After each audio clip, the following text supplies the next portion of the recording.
Good day, ladies and gentlemen. I'm sitting out on my porch waiting for my buddy Jay from the Silver Hearts to come over and record my harmonica parts for the Joe Hall tribute album. Just to refresh anybody's memory, well, I'm sure a lot of the new people who subscribe here, we're gonna dip some Stokers, fine cut, wintergreen. I'm sure a lot of the new people, cheers, may not know who Joe Hall is.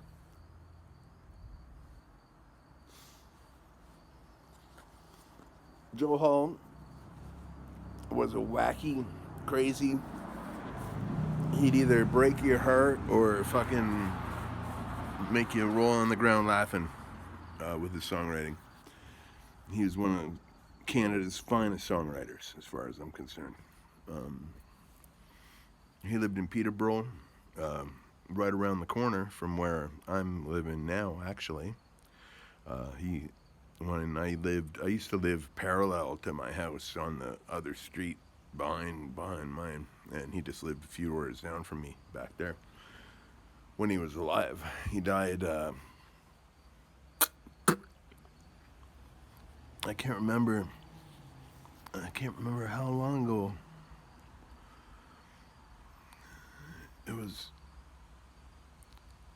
It's quite a little bit now that he died of liver cancer.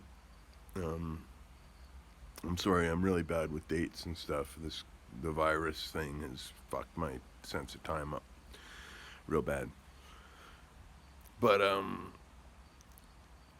yeah, he was like an older guy. You know, he lived a really hard drinking, heroin using, life on the skids kind of thing. You know, he'd come close to success with his music many times. Many times he almost hit the big time, but he'd always, you know, drink himself out of it somehow. He'd always sabotage himself. And I don't know if that was intentional. Knowing Joe, I don't know if that was intentional or not. You know, he was very much a fringe character.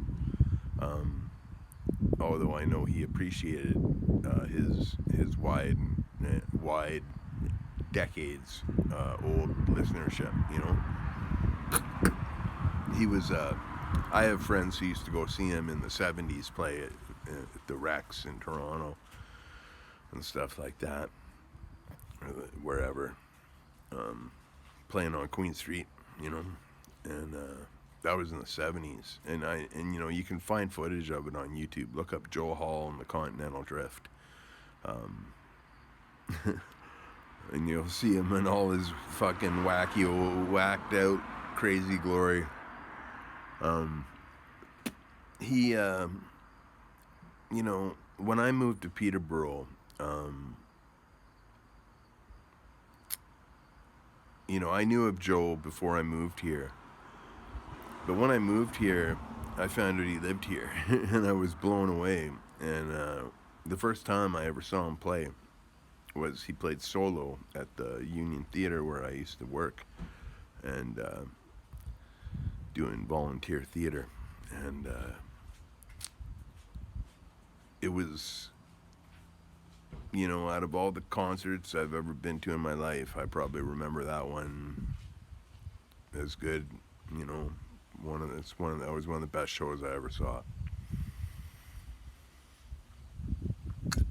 Totally moved me and drove me to write songs. You know, that was the gig that solidified my desire to be a writer of songs of some sort, a musician of some sort. You know. And as you know, as time went on, in my time in Peterborough, in our little downtown community, I got to know Joe quite well, and very, very, very cynical guy, hilarious, fucking dry as hell sense of humor. He loved, you know, poets like Rimbaud, Verlaine. You know, his musical tastes were vast and varied. You know, everything from the most soul soothing folk music to crazy punk rock. You know, kind of like me. Um, I remember the last conversation I ever had with Joe. It was we were both in Shoppers Drug Mart waiting for our painkillers, and he was there before me. And I went in, and he was reading a paper, and I kind of knocked his paper with my cane just to say, "Hey, Joe." And he looked up, and he's like, "Oh, hey, Patrick." And we talked a bit, and he said, that's when he told me he was gonna die. He said, "You know, I'm dying. Uh, I have anywhere from like 3 to 7 months to live, or something like that." He told me it's like it was some short window, and I was like, "What?" You know, and he's like, "Yeah, well, I'm at peace with it. You know, I've lived a fantastic life. I've lived life totally on my own terms. I had a whole lot of fun doing it. You know, the reason I'm dying is all because of my own behaviors. You know, I can accept that." It was a very, you know, I'm really glad I saw Joe that day, because I don't know if I would have seen him otherwise before he died. Because he was kind of reclusive for, you know, in his later days. But, yeah. Joe means a whole lot to me. I keep a picture of him next to my desk to inspire me every day,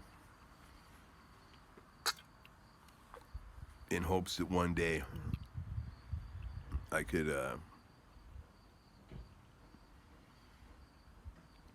you know, do something good with music. But yeah. Anyhow, I'm just sitting out here waiting for Jay. I was practicing a little harmonica, and it's gonna be a good day. Hope you're all doing really good and well.